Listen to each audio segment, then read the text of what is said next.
বিভিন্ন দেশে বন্দী 13,000-এর বেশি বাংলাদেশি পরিচয় নিশ্চিত না হওয়ায় ফিরিয়ে আনতে বিলম্ব বলছে পররাষ্ট্র মন্ত্রণালয়। অধিকার নিশ্চিতের আহ্বান অভিবাসন বিশেষজ্ঞের। বাংলাদেশ থেকে শ্রমিক নেয়ার চুক্তি বাতিলের বিষয়ে এখনো আনুষ্ঠানিকভাবে সরকারকে কিছুই জানায়নি মালয়েশিয়া, বললেন প্রবাসী কল্যাণ সচিব। সারা দেশে জমে উঠেছে ইউনিয়ন পরিষদ নির্বাচনের প্রচারণা। প্রার্থী নির্বাচনে চলছে ভোটারদের চুলচেরা বিশ্লেষণ। প্রাধান্য দেয়া হচ্ছে এলাকার উন্নয়নকে। 7 দফা দাবিতে রাজধানীতে চলছে 24 ঘন্টার সিএনজি অটোরিকশা ধর্মঘট। অমান্যকারীদের বাধা দেয়া হচ্ছে বিভিন্ন মোড়ে, নগরবাসীর ভোগান্তি। এবং সুপার 10 নিশ্চিতের লড়াইয়ে রাতে ওমানের মুখোমুখি হবে বাংলাদেশ। কন্ডিশন নিয়ে না ভেবে জয়ের লক্ষ্য টাইগারদের। অঘটনের স্বপ্নে বিভোর ওমান।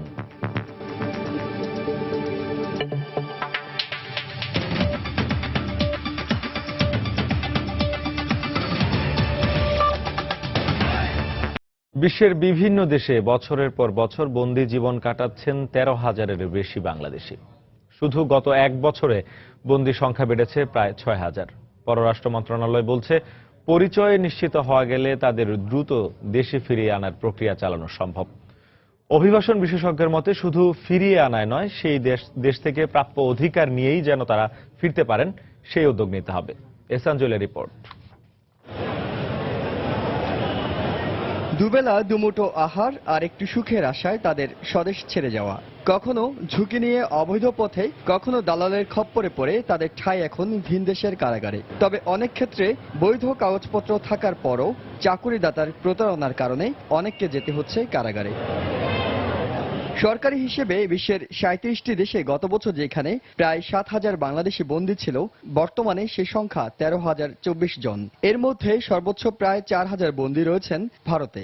আটককৃতদের মধ্যে 55 জন বন্দী রয়েছেন মৃত্যুদণ্ডাদেশ নিয়ে। অভিযোগ রয়েছে, বছরের পর বছর ধরে বিদেশের কারাগারে আটক থাকলেও তাদের মুক্ত করে আনতে তেমন কোনো উদ্যোগ নেওয়া হয় না। তবে পররাষ্ট্র মন্ত্রণালয় বলছে, অনেক সময় ভুয়া নাগরিক শনাক্ত করতে সময় ক্ষেপণ হয়। তারা অব্যাহতভাবে আমাদেরকে বলেন এরা বাংলাদেশের নাগরিক, ফেরত নিয়ে আসতে হবে।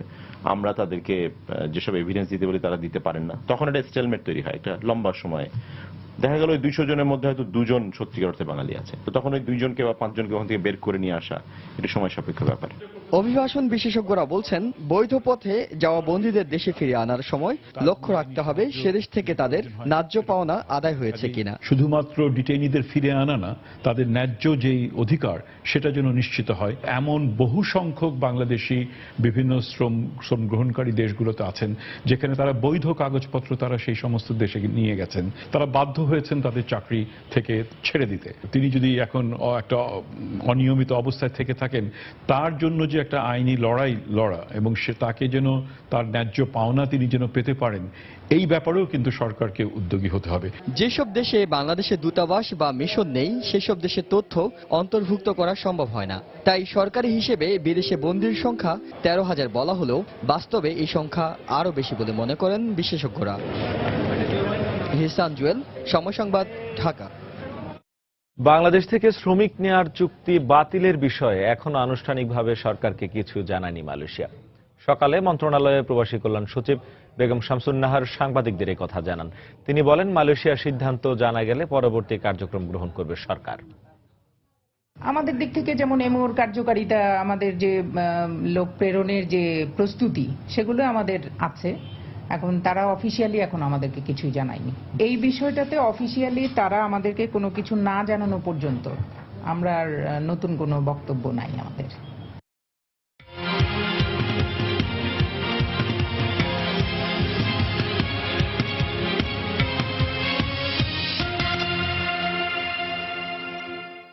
সারা দেশে জমে উঠেছে ইউনিয়ন পরিষদ নির্বাচনের প্রচারণা। এই নির্বাচনকে কেন্দ্র করে খুলনা অঞ্চলে ভোর থেকে রাত পর্যন্ত ভোটারদের দ্বারে দ্বারে ঘুরছেন প্রার্থীরা। পোস্টারে ছেয়ে গেছে গ্রামগঞ্জের অলিগলি। চায়ের টেবিলে চলছে আলোচনা সমালোচনার ঝড়। খুলনার বটিয়াঘাটা উপজেলা ঘুরে তরিকুল ইসলামের রিপোর্ট। ক্যামেরায় ছিলেন আবুল বাশার। আগামী 22 মার্চের ইউনিয়ন পরিষদের নির্বাচনকে ঘিরে খুলনা অঞ্চলের ইউনিয়নগুলোতে বইছে নির্বাচনী আমেজ। প্রতীক পাওয়ার পর থেকে প্রার্থীরা জোরে সোরে নেমে পড়েছেন প্রচারণায়, ছুটছেন বাড়ি বাড়ি। মডেল ইউনিয়ন, রাস্তাঘাট উন্নয়ন সহ নানা উন্নয়নের প্রতিশ্রুতি দিয়ে ভোটারদের মন জয় করার চেষ্টা করছেন প্রার্থীরা। জয়ের ব্যাপারে সবাই আশাবাদী হলেও সুষ্ঠু নির্বাচনের ব্যাপারে কেউ কেউ প্রশাসনের সহযোগিতা চেয়েছেন। জলমা ইউনিয়নটাকেও আমি বাংলাদেশের ভিতরে একটা মাইল ফলক হিসেবে, একটা ডিজিটাল ইউনিয়ন হিসেবে গড়বো, এটা বাংলাদেশের মানুষ গর্ব করবে, সেই আঙ্গিকে আমি কাজ করে যাচ্ছি। বিদ্যুৎ, ডিপটিউবওয়েল, রাস্তাটা এবং প্রতিষ্ঠানগুলো যদি আমি সংস্কার করতে পারি তাহলে এটাই মডেল ইউনিয়ন হবে। সুষ্ঠু নির্বাচন কতটুকু হবে তা আমি বলতে পারছি না, কিন্তু আমি বলবো যদি সুষ্ঠু নির্বাচন হয় আমি এই জলমা ইউনিয়নের চেয়ারম্যান হব। তবে ভোটাররা প্রতিশ্রুতির চেয়ে প্রার্থীর যোগ্যতাকে যাচাই করে ভোট দেওয়ার কথা ভাবছেন। আমি চাই এমনই প্রার্থী যে সে গরিবের পাশে দাঁড়াক, উন্নয়নের ছেলে মেয়ে লেখাপড়ার দিকে সেইভাবে একটু সে আমাদের বই খাতার দিকে একটু নজর দিক।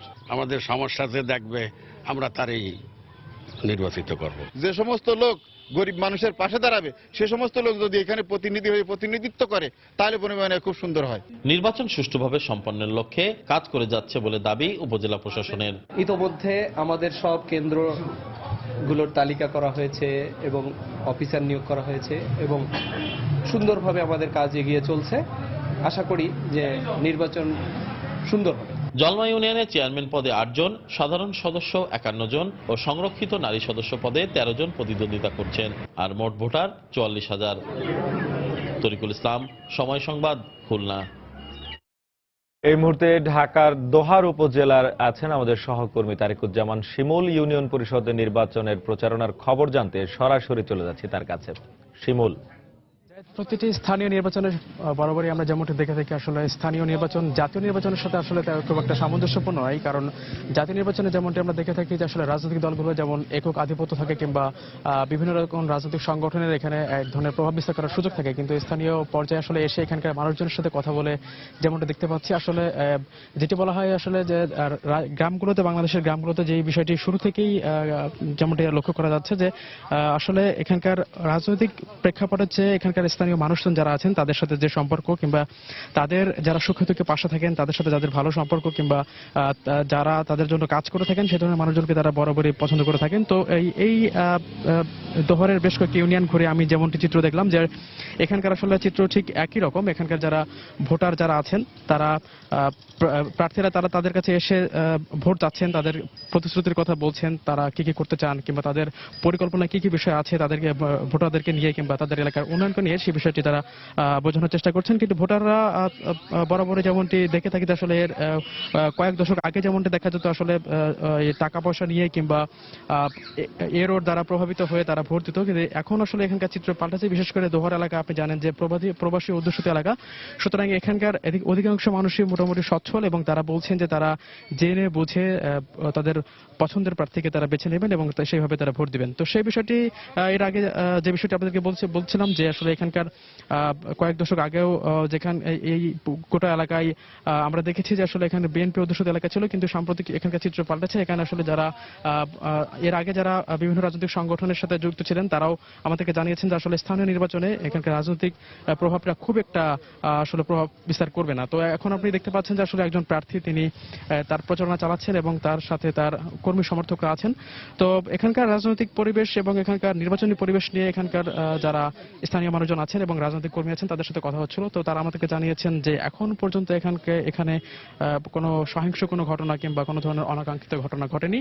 মোটামুটি সুষ্ঠু স্বাভাবিকভাবে নির্বাচনী প্রক্রিয়ায় যে নিয়মগুলো আছে সে ধরনের নিয়ম নীতি মেনে তারা নির্বাচনী প্রচারণা চালাচ্ছেন এবং তারা আশা করছেন যে আসলে যে আগামী 9 দিন তারা এভাবে মোটামুটি সুষ্ঠু স্বাভাবিকভাবে থাকবে এবং আগামী 22 তারিখ যে নির্বাচন অনুষ্ঠিত হতে যাচ্ছে সেই নির্বাচনটি একটু হাড্ডাহাড্ডি নির্বাচন হবে বলে এখানকার মানুষের মনে করছেন। কারণ আগেই আপনাদেরকে জানিয়েছিলাম যে এখানকার এই দোহারে যে 5টি ইউনিয়নের নির্বাচন অনুষ্ঠিত হতে যাচ্ছে সেই 5টি ইউনিয়নের মধ্যে এখন এই কুসুমহাটি ইউনিয়নটি আসলে সবচেয়ে বেশি হাড্ডাহাড্ডি হবে বলে তারা এখানকার মানুষজন মনে করছেন। কারণ এখানে সবচেয়ে বেশি সংখ্যক চেয়ারম্যান পদপ্রার্থী এখানকার রয়েছেন।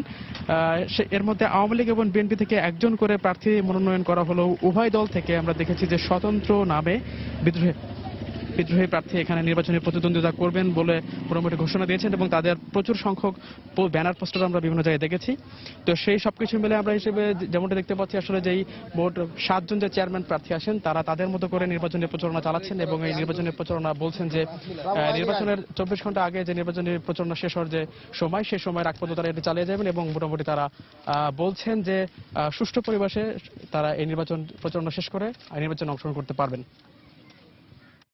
সারা দেশে জমে উঠেছে ইউনিয়ন পরিষদ নির্বাচনের প্রচারণা। ঢাকার দোহার উপজেলার কুসুমহাটি ইউনিয়ন থেকে আমাদের সঙ্গে যোগ দিয়েছিলেন সহকর্মী তারিকুজ্জামান শিমুল। গাড়ি রেকারিং ও জেল জরিমানা বন্ধ সহ 7 দফা দাবিতে রাজধানীতে চলছে সিএনজি অটোরিকশা ড্রাইভার্স ইউনিয়নের ধর্মঘট।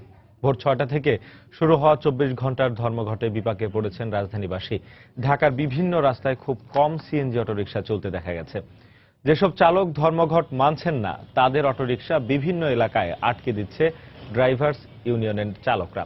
আগামীকাল ভোর 6টা পর্যন্ত এই ধর্মঘট চলবে বলে জানিয়েছেন অটোরিকশা ইউনিয়নের নেতারা। ধর্মঘটে দুর্ভোগে পড়েছেন নগরবাসী।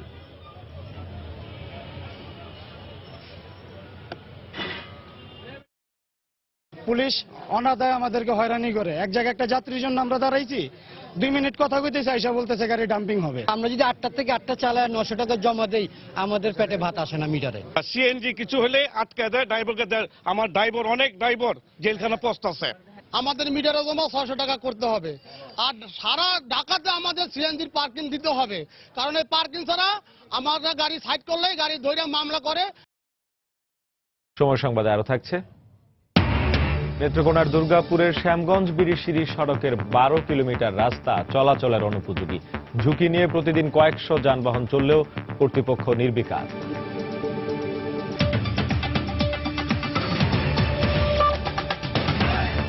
তাই তো সবাই বলে শিল্পাল্লার দিন শেষ, মেগা ডিজিটাল স্কেলে বাংলাদেশ। ওয়ার্ল্ড টি20 খবর। সুপার 10 নিশ্চিত করতে আজ ধর্মশালায় ওমানের মুখোমুখি হবে বাংলাদেশ। প্রতিপক্ষকে হালকাভাবে না নিয়ে নিজেদের স্বাভাবিক খেলাটা খেলেই পরবর্তী পর্বে ওঠার কথা জানিয়েছেন টাইগার বোলিং কোচ হিস্ট্রিক। আর অঘটনের স্বপ্নে বিভোর ওমান। ভারতের ধর্মশালা থেকে মিজানুর রহমান মিন্টুর তোলা ছবিতে বিস্তারিত জানাচ্ছেন হুমায়ুন কবির রস। রাতভর বৃষ্টি আর সকাল থেকে হিমালয়ে জমা বরফ। জানা গেছে হিমাচল প্রদেশে বর্তমান মৌসুমের তুলনায় স্বাভাবিক থেকে অস্বাভাবিকভাবে তাপমাত্রা নেমে গেছে 60 ডিগ্রি সেলসিয়াসের নিচে, যে কারণে অনুশীলনে নামেনি বাংলাদেশ দল। ওমানের আগে বড় প্রতিপক্ষ হয়ে উঠল কি প্রকৃতি, মানতে নারাজ টাইগারদের বোলিং কোচ। পেশাদার দলের কাছে এটা কোনো সমস্যা হবার কথা নয়, কারণ ওমান তো খুব গরমের মধ্যে খেলে অভ্যস্ত, তাই আবহাওয়ার এমন আচরণ দু দলের জন্যই সমান হবে। ধর্মশালার উইকেটে দারুণ পেস ধরছে মুস্তাফিজ। এখনো ফিট না হলেও এ ম্যাচেও 4 পেসার মাঠে নামাবে বাংলাদেশ। জানা গেছে টাইগারদের অপরিবর্তিত একাদশ নামছে ওমানের বিপক্ষে। ক্রিকেটীয় বিচার বিশ্লেষণে প্রতিপক্ষ ওমান বাংলাদেশের তুলনায় যোজন যোজন পিছিয়ে থাকলেও পচা শামুকে পা কাটতে চায় না বাংলার বাঘেরা। ওমানকে হালকাভাবে নেওয়ার কিছুই নেই, কারণ তারা নিজেদের প্রমাণ করেই এ পর্যন্ত এসেছে। ওমানের সাথে এর আগে খেলা না হলেও তাদের সম্পর্কে বেশ ধারণা পেয়েছি, তাই অন্য সব ম্যাচের মতো আমরা স্বাভাবিক খেলাটা খেলে সুপার 10 নিশ্চিত করতে চাই। অন্যদিকে আইসিসির সহযোগী দেশ ওমান এই প্রথম কোন টেস্ট খেলুড়ে দলের বিপক্ষে এত বড় ম্যাচ খেলতে যাচ্ছে, আর সেই ম্যাচেই রূপকথার জন্ম দিতে চায় মধ্যপ্রাচ্যের দেশটি। নিঃসন্দেহে বাংলাদেশ অনেক ভালো দল, কিন্তু আমরাও দারুণ আত্মবিশ্বাসী, কারণ যেভাবে আমরা প্রস্তুতি নিয়েছি তাতে করে বাংলাদেশকে হারিয়ে ইতিহাস রচনা করতে পারবো। বৃষ্টির কারণে ম্যাচ পরিত্যক্ত হলেও সুপার 10-এ উঠবে বাংলাদেশ ক্রিকেট দল। এই ক্রিকেট দুনিয়ায় অনেকটাই অপরিচিত নাম ওমান। ইতিহাস রচনা করবে নাকি বাংলাদেশ মূল পর্বের আগে আদর্শ প্রস্তুতি সম্পূর্ণ করবে? এই দুই প্রশ্নের সবই কিন্তু উল্টে যেতে পারে বৈরী আবহাওয়ার কারণে। হিমাচল প্রদেশ ক্রিকেট অ্যাসোসিয়েশন থেকে হুমায়ুন কবির রোজ, সময় সংবাদ, ধর্মশালা, ভারত। ঢাকা মেট্রোপলিটন পুলিশের বাড়িওয়ালা ও ভাড়াটিয়ার তথ্য নেয়ার বৈধতা চ্যালেঞ্জ করে করা রিট খারিজ করে দিয়েছেন হাইকোর্ট। বিচারপতি মইনুল ইসলাম চৌধুরী ও বিচারপতি ইকবাল কবির লিটনের সমন্বয়ে গঠিত হাইকোর্টের দ্বৈত বেঞ্চ এই আদেশ দেন। আদালত তার আদেশে বলেন, দেশের জঙ্গি তৎপরতা রয়েছে তা অস্বীকারের কোনো সুযোগ নেই। জঙ্গি নিয়ন্ত্রণে পুলিশের তথ্য নেয়ার নির্দেশনা আইনসম্মত। গত 3রা মার্চ তথ্য নেয়ার বৈধতা চ্যালেঞ্জ করে রিটটি করেন হাইকোর্টের আইনজীবী ব্যারিস্টার জ্যোতির্ময় বড়ুয়া। এই আদেশের বিরুদ্ধে আপিল করবে বলে জানিয়েছে বাদী পক্ষ।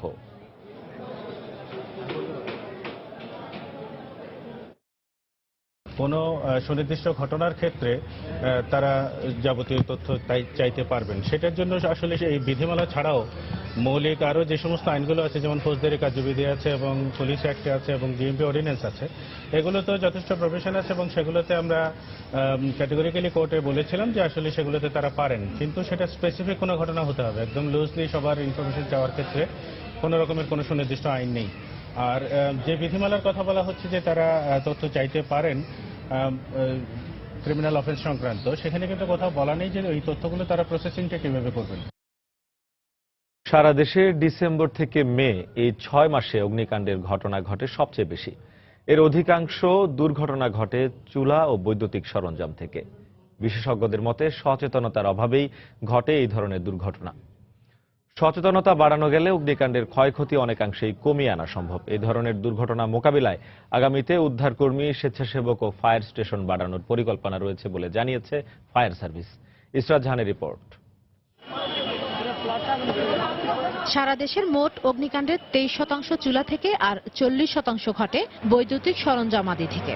অসচেতনতাকেই এর মূল কারণ বলছেন বিশেষজ্ঞরা। আবার কর্মস্থলে বা বাসায় আগুন নেভানোর সরঞ্জাম থাকলেও এসবের ব্যবহার জানেন না অনেকেই। অনেকেরই স্বচ্ছ ধারণা নেই আগুন লাগার পরের করণীয় সম্পর্কে। অক্সিজেন পেতে হবে, নির্দিষ্ট তাপমাত্রা হতে হবে এবং দাহ্য বস্তু থাকতে হবে। এই তিনটা যখনই একসাথে হবে তখনই আগুন জ্বলবে। আর এই তিনটা থেকে একটা সরাতে পারলেই কিন্তু আগুন নেভে যাবে। এবং সরানোর জন্য সবচেয়ে বড় এবং বেশি জরুরি হচ্ছে উপস্থিত বুদ্ধি। বিভিন্ন সংস্থা, বিভিন্ন অর্গানাইজেশন আমরা যে দেখি, তাদের এখানে কিন্তু আপনার এক্সটিংগুইশার লাগানো আছে, বিভিন্ন লাগানো আছে, সাইনেজ, বিভিন্ন মার্কিং করা আছে। যখন আমরা একটা ইন্ডিভিজুয়ালকে আমরা জিজ্ঞাসা করি এগুলো কি, সে কোনো উত্তর দিতে পারে না। বাট এগুলো কিন্তু লাইফ সেভিং টিপস। আগুন লাগলে আতঙ্কিত না হয়ে শ্বাসনালী রক্ষা সহ দ্রুত কিছু ব্যবস্থা নেওয়ার পরামর্শ দিয়েছেন বিশেষজ্ঞরা। শরীরে আগুনের জন্য কিন্তু কম্বল দিয়ে ঢাকাটাই যথেষ্ট নয়, তাকে অবশ্যই পানি দিয়ে ঠান্ডা করতে হবে। পানি অনবরত দিতে থাকতে হবে। কারণ হলো যে উপরে চামড়ায় যখন আগুন লাগে তখন আগুনটা ভিতরের দিকে যেতে থাকে।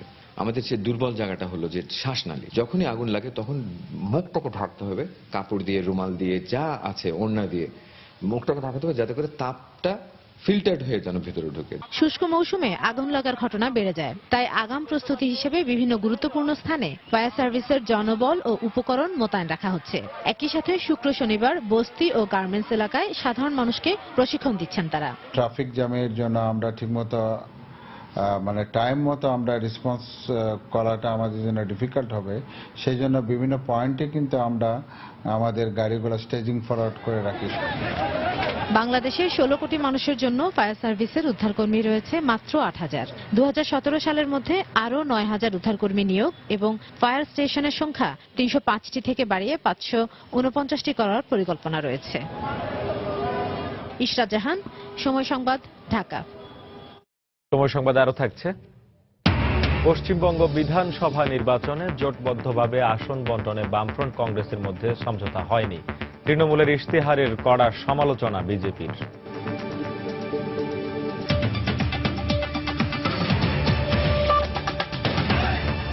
আরএফএল ওয়াটার পাম্প, পানি দেবে, টেনশন নয়।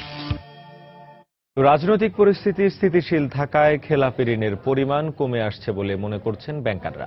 ঋণ দেওয়ার ক্ষেত্রে কেন্দ্রীয় ব্যাংকের নজরদারি এবং ব্যাংকগুলোর নিজস্ব দক্ষতা বাড়ায় এই পরিস্থিতি সৃষ্টি হয়েছে বলে মনে করেন তারা। তবে ব্যাংকারদের সঙ্গে একমত নন বিশ্লেষকরা। তাদের মতে আর্থিক খাতকে শক্তিশালী করতে ঋণ ব্যবস্থায় আরও সংস্কার প্রয়োজন। বিস্তারিত জানাচ্ছেন মুস্তফা মাহবুব। রাষ্ট্রায়ত্ত ব্যাংক থেকে ঋণ নিয়ে সময় মতো তা পরিশোধ না করা যেন এদেশের ব্যাংকিং ব্যবস্থার সংস্কৃতিতে পরিণত হয়েছে। আর বড় বড় ঋণগ্রহীতা ঋণ নিয়ে তা পরিশোধ না করায় বিপাকে পড়ে ব্যাংকগুলো, যার প্রভাব পড়ে গোটা অর্থনীতিতেই। কেন্দ্রীয় ব্যাংকের তথ্য মতে 2015 সালের ডিসেম্বর পর্যন্ত খেলাপি ঋণের পরিমাণ দাঁড়িয়েছে 51,371 কোটি টাকা, যার বড় অংশই রাষ্ট্রায়ত্ত 4 বাণিজ্যিক ব্যাংকের। 600 কোটি টাকার মতো প্রায় কমেছে। সেখানে 8,116 কোটি টাকা আমাদের এখন শ্রেণীগত ঋণ আসছে। প্রায় 87,500 কোটি টাকার উপরে আমাদের ডিপোজিটটাকে বিনিয়োগ করতে হবে, গুড লোন দিতে হবে। ঋণ বাড়ানোটা আমাদের এই বছরে আমাদের মেইন স্লোগান। রাষ্ট্রায়ত্ত ব্যাংকগুলোর সঙ্গে একমত কেন্দ্রীয় ব্যাংকও। তারা বলছে অতীতের যে কোনো কোনো সময়ের চেয়ে খেলাপি ঋণ পরিস্থিতি এখন বেশ ভালো। আর সে কারণেই বৈশ্বিক মন্দার পরও ব্যাংকগুলোর মূলধন বাড়ছে বলেও জানালেন এই কর্মকর্তা। রাষ্ট্রীয় মালিকানাধীন যে ব্যাংকগুলো তাদের অবস্থা অনেকটা ভালো। বেসরকারি ব্যাংকের একেবারে সমপর্যায়ে আছে এমনটি না। খেলাপি ঋণের যে পরিমাণটা 54,708 কোটি টাকা থেকে কমে 51,371 কোটি টাকাতে দাঁড়িয়েছে।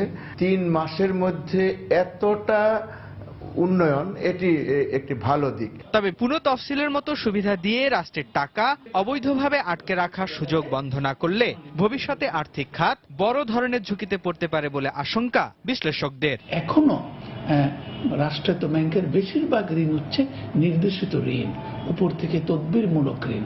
বেসরকারি বাণিজ্যিক ব্যাংকেও রাষ্ট্রের বড় বড় কর্তা ব্যক্তিদের অনুরোধে অনেক ব্যবসায়ী গ্রুপের ঋণ রিশিডিউলিং হচ্ছে, রিস্ট্রাকচারিং হচ্ছে।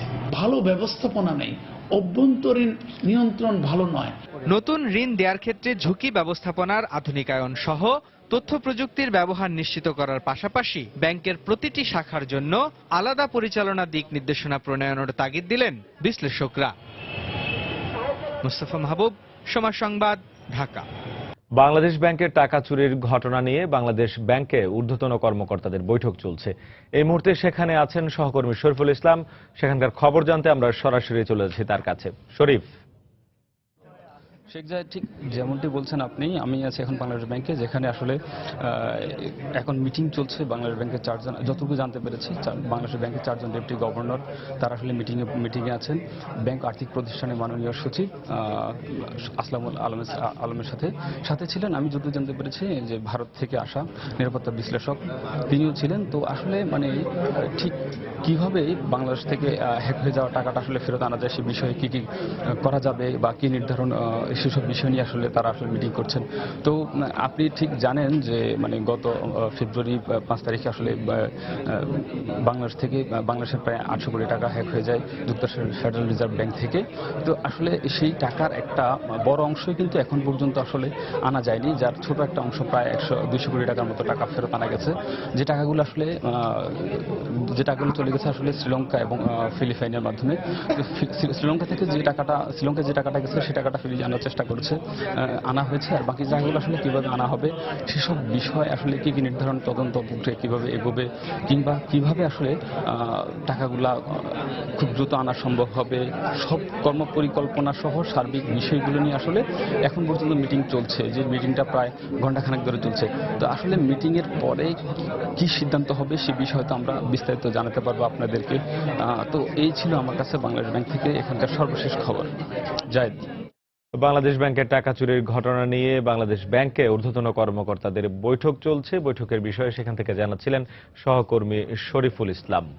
এবারে দেশের বাইরের খবর। পশ্চিমবঙ্গ বিধানসভা নির্বাচনে জোটবদ্ধ অংশগ্রহণের ক্ষেত্রে বামপন্থী দলগুলোর সঙ্গে কংগ্রেসের আসন ভাগাভাগি নিয়ে জটিলতা সৃষ্টি হয়েছে। তবে বেশ কিছু আসনে প্রার্থী বাছাইয়ের কাজ এগোচ্ছে জানিয়ে শিগগিরই জটিলতা দূর হবে বলে আশা প্রকাশ করেছেন দুই দলের নেতারা। এদিকে তৃণমূল কংগ্রেসের নির্বাচনী ইশতেহার নিয়ে তীব্র প্রতিক্রিয়া ব্যক্ত করেছে বিজেপি।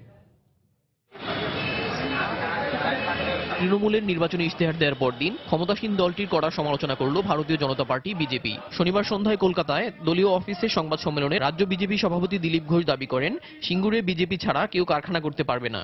উনি তখন বলেন যে 68 লক্ষ লোককে চাকরি দিয়েছেন। আমরা হিসাব করে দেখলাম যে 77,257টা বুথে, প্রতি বুথে 80 জনের চাকরি পাওয়ার কথা এই হিসাব অনুযায়ী। আমি গ্রামেগঞ্জে যাই, লোককে জিজ্ঞেস করলাম, ভাই তোমার বুথে কেউ চাকরি পেয়েছে? আজ পর্যন্ত আমাকে কেউ হ্যাঁ বলেনি। তো এই চাকরিগুলো কে পেলো? ভূতে পেলো না অন্য রাজ্যের থেকে গিয়ে চাকরিগুলো নিয়ে গেল? এটা আমার চিন্তার বিষয়। কাজ করতে হবে না, ছুটি নাও, কারণ আমি টাকা দিতে পারছি না।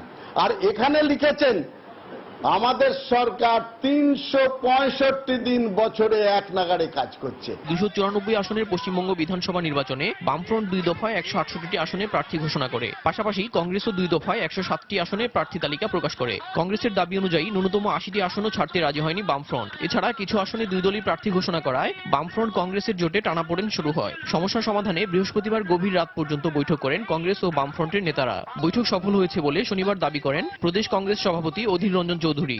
প্রথম পর্যায়ের নির্বাচন শুরু হয়ে গেছে, তাই আসনে নির্বাচন হবে। সেখানে কংগ্রেসের যে শেয়ার, সেই শেয়ার অনুযায়ী কালকে আপনাদের জানিয়ে দিচ্ছি আমরা কোথা থেকে আমরা প্রার্থী তালিকা তৈরি করছি।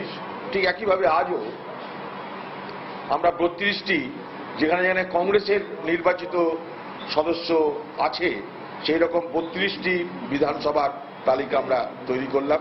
বামপন্থীরা এই জোটকে ইতিবাচকভাবে এগিয়ে নিতে চান বলে দাবি সিপিএম এর রাজ্য সম্পাদক ও বিধানসভার বিরোধী নেতা সূর্যকান্ত মিশ্রের। তিনি বলেন, রাজ্যে তৃণমূল ও বিজেপির আক্রমণের বিরুদ্ধে মানুষ ঐক্যবদ্ধ আন্দোলনে সামিল হতে চাইছেন। আমরা চাই বিভ্রান্তি দূর হোক, যাতে ইতিবাচক অগ্রগতি ঘটে।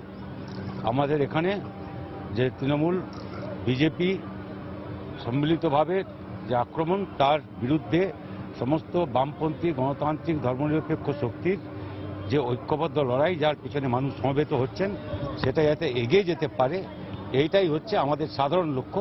বামফ্রন্ট কংগ্রেসের জোট নিয়ে জোটের পাশাপাশি বিজেপিও রাজ্যের 80% আসনে প্রার্থী দিতে পারেনি। তৃণমূল ছাড়া নির্বাচনী ইশতেহারও প্রকাশ করেনি রাজ্যের প্রধান এই 3 রাজনৈতিক দল। বিরোধীদের এই দুর্বলতা কাজে লাগিয়ে পশ্চিমবঙ্গের শাসক দল তৃণমূল কংগ্রেস দিনরাত জোর কদমে প্রচার অভিযান চালিয়ে যাচ্ছে।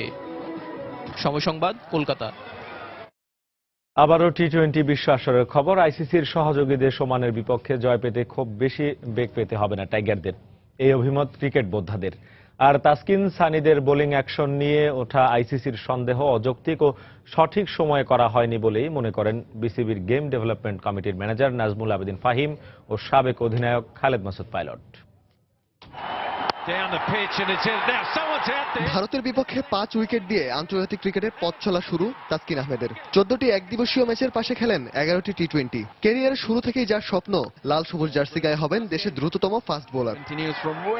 আরেকজন আরাফাত সানি দেশের জার্সি গায়ে খেলেছেন 16টি ওয়ানডে ও 9টি টি-20। সীমিত ওভারের ক্রিকেটে তার ঝুলিতে আছে 34টি উইকেট। ক্রমেই স্পিন আক্রমণে ভরসার অন্য নাম হয়ে উঠেছেন এই সানি।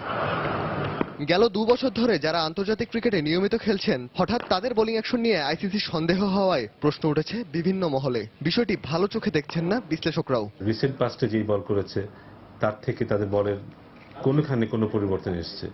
সো 3 মাস আগে তাদের অ্যাকশনে যদি কোনো ফল্ট না থেকে থাকে, হঠাৎ করে এই ফল্টটা আবিষ্কার করাটা আমার কাছে একটু খটকার মতো। তো এই মুহূর্তে আপনার ওয়ার্ল্ড কাপের মাঝে কোনো প্লেয়ারকে ধরা আমি বলবো যে খুবই দুঃখজনক, এবং আমি বলবো যে একটা বাড়তি একটা প্রেসার প্লেয়ারের জন্য। একদিকে ব্যাটে রানের ফোয়ারা ছোটাচ্ছেন তামিম সাব্বির, অন্যদিকে ক্রিজে বেশিক্ষণ থাকতে নারাজ মুশি সাকিবের মতো বড় নাম। সাকিব শেষ 7 ম্যাচে করেছেন 100-এর কিছুটা কম, আর মুশি শেষ 7 ম্যাচে 2 অঙ্ক ছুঁয়েছেন মাত্র 2 বার। সাবেক অধিনায়ক খালেদ মাসুদ পাইলট জানালেন, কেবল একটা ব্যাট প্যাচ কাটাচ্ছেন বাংলাদেশের সেরা 2 ক্রিকেটার। সাকিব সম্মত বলা মানে আমি বলবো নাম্বার 1 ওয়ার্ল্ড র্যাঙ্কিং এ, মুশফিকও আমাদের বেস্ট উইকেট কিপার ব্যাটসম্যান। তো আমি মনে হয় যে তাদের সাময়িক একটা সময় যায় না, মানুষের কিন্তু খারাপ সময় ভালো সময় যায়, এবং খারাপ সময়টা পাশে থাকাটা খুব ইম্পর্টেন্ট। সুপার 10-এ পৌঁছাতে বাংলাদেশের শেষ বাধা ওমান। তুলনামূলক দুর্বল এই দলকে হারাতে খুব বেশি বেগ পেতে হবে না বলেই মনে করেন দেশের ক্রিকেট বোদ্ধারা। যদি ভুল না করি, বাংলাদেশ টিম যেভাবে খেলছে প্রত্যেকটা সেক্টরে প্ল্যান হয়ে, যেমন ব্যাটিং বোলিং প্রত্যেকে যেভাবে করছে, ফিল্ডিং, এটা যদি ধারাবাহিকতা ধরে রাখতে পারি তাহলে আমার কাছে মনে হয় ওমানকে আমরা খুব সহজে হারাবো। আমি আরো বেশি আশাবাদী। গত 2টো ম্যাচে তামিমের যে ব্যাটিং আমি দেখেছি, সেটা আমাদের দলের জন্য একটা বিশাল বুস্ট হিসেবে কাজ করবে। রায়হান মাসুদ, সময় সংবাদ, ঢাকা। এই মুহূর্তে ভারতের ধর্মশালায় আছেন আমাদের সহকর্মী হুমায়ুন কবির রোজ। সরাসরি চলে যাচ্ছি তার কাছে। রোজ, ধর্মশালার আবহাওয়ার পূর্বাভাস কি বলছে? আজও কি সেখানে বৃষ্টি হওয়ার শঙ্কা আছে? জায়েদ, আপনাকে ধন্যবাদ। যেমনটা আপনি বলছেন, আবহাওয়ার কথা যদি আপনাকে আমি প্রথমে জানিয়ে দিই, সেটা হচ্ছে জায়েদ, সারা রাত কিন্তু গতকাল সারা রাত বৃষ্টি হয়েছে এবং ভোরবেলা থেকে বৃষ্টি থেমেছে। আর বৃষ্টির ব্যাপারটা এমন ছিল, শিলাবৃষ্টি হয়েছে এবং ভারী বৃষ্টি হয়েছে। আর সকাল থেকে বৃষ্টি থামলেও কিন্তু আকাশে সেভাবে পুরো আলোকিতভাবে সূর্যটার দেখা এখনো মেলেনি, তবে আকাশে মেঘের আনাগোনা এখনো আছে। আর যদি তাপমাত্রার কথা বলি, তাপমাত্রা এখনো 12 ডিগ্রি সেলসিয়াসের নিচে, এবং বাতাসের সাথে আসলে বাতাসটা এতই ভারী, এত তীব্র শীত যে এই প্রদেশের মানুষ ছাড়া বা এই দেশের মানুষ ছাড়া অন্য দেশের মানুষদের এখানে থাকাটা বা এই বাতাসটা সহনীয় পর্যায়ে না। আর জাহেদ, আর যদি মাঠের কথা বলি, মাঠ আমি যতটুকু জানতে পেরেছি, ওখানকার যারা আছেন ওখান থেকে কথা বলে জানতে পেরেছি যে পানি নিষ্কাশনের ব্যবস্থা চলছে, মাঠ খেলার উপযোগী করে তোলা হচ্ছে। আর আজকে কিন্তু বৃষ্টি হওয়ার সম্ভাবনা আছে। আর আজকের ম্যাচের কথা যদি বলি জাহেদ, আজকের ম্যাচটা বাংলাদেশের জন্য খুবই গুরুত্বপূর্ণ। আজকে যে জিতবে সেই কিন্তু আপনার সুপার 10-এ খেলার যোগ্যতা অর্জন করবে। আর একটা বিষয় জানিয়ে রাখছি যে বোলিং অ্যাকশন নিয়ে প্রশ্ন তুলেছিল আইসিসি, সেই বোলিং অ্যাকশনের পরীক্ষা কিন্তু আরাফাত সানি গতকালকে দিয়েই গতকালকে মাঝরাতে কিন্তু দলের সঙ্গে যোগ দিয়েছেন। আসলে এটার ফলাফল কি এটা আমরা হয়তো বিকেলের মধ্যে জানতে পারবো, কিন্তু অফিসিয়ালি আইসিসি কিন্তু আগামী 7 দিনের মধ্যে জানাবে। সবকিছু মিলে জাহেদ ম্যাচের দিকে সবার চোখ, ম্যাচকে ঘিরে আমি বলি এখানে আজকেও অনেক বাঙালি এসেছেন, আমাদের সাথে কথা বলেছেন। আমরা যেখানে এক হোটেল উঠেছি, এখানকার যে সাংবাদিকরা আছে এবং সবাই দর্শকরা এসে কিন্তু আমাদের সাথে যোগাযোগ করেছেন, আসলে কিভাবে টিকিট ম্যানেজ করা যায় এই খোঁজ খবর নিয়েছেন।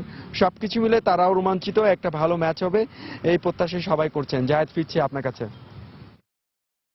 সুপার 10-এ ওঠার লড়াইয়ে আজকে ওমানের মুখোমুখি হবে বাংলাদেশ। হুমায়ুন কবির রোজ ধর্মশালা থেকে জানাচ্ছিলেন সেই খবর। আজও বৃষ্টি হওয়ার সম্ভাবনা রয়েছে। এই পর্যায়ে শীর্ষ সংবাদগুলো জানিয়ে দিচ্ছি আরেকবার। বিভিন্ন দেশে বন্দী 13,000-এর বেশি বাংলাদেশি। পরিচয় নিশ্চিত না হওয়ায় ফিরিয়ে আনতে বিলম্ব, বলছে পররাষ্ট্র মন্ত্রণালয়। অধিকার নিশ্চিতের আহ্বান অভিবাসন বিশেষজ্ঞদের। বাংলাদেশ থেকে শ্রমিক নেয়ার চুক্তি বাতিলের বিষয়ে এখনো আনুষ্ঠানিকভাবে সরকারকে কিছুই জানায়নি মালয়েশিয়া, বললেন প্রবাসী কল্যাণ সচিব। সারা দেশে জমে উঠেছে ইউনিয়ন পরিষদ নির্বাচনের প্রচারণা। প্রার্থী নির্বাচনে চলছে ভোটারদের চুলচেরা বিশ্লেষণ। প্রাধান্য দেয়া হচ্ছে এলাকার উন্নয়নকে। 7 দফা দাবিতে রাজধানীতে চলছে 24 ঘন্টার সিএনজি অটোরিকশা ধর্মঘট। অমান্যকারীদের বাধা দেয়া হচ্ছে বিভিন্ন মোড়ে, নগরবাসীর ভোগান্তি। এবং সুপার 10 নিশ্চিতের লড়াইয়ে রাতে ওমানের মুখোমুখি হবে বাংলাদেশ। কন্ডিশন নিয়ে না ভেবে জয়ের লক্ষ্য টাইগারদের। আজও বৃষ্টির শঙ্কা।